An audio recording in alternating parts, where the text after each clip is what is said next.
Você fica deitada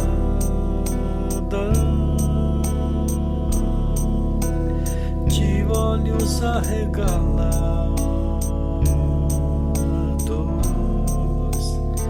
ou andando no escuro de penhoar.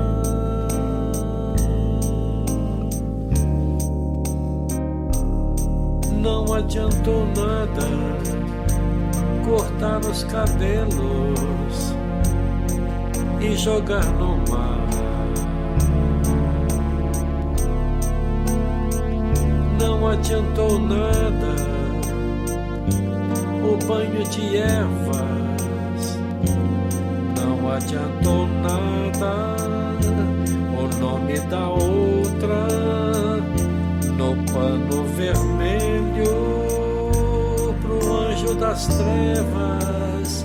Ele vai voltar tarde, cheirando a cerveja, se atirar de sapatos na cama vazia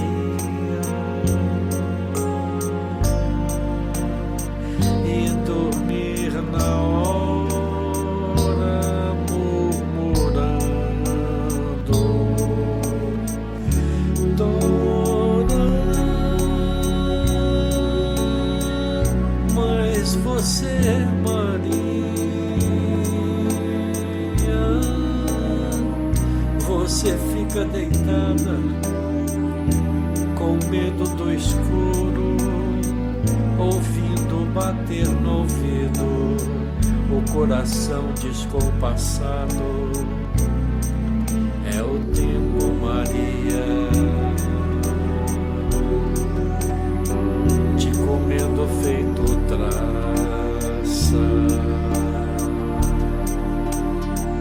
num vestido de noivado.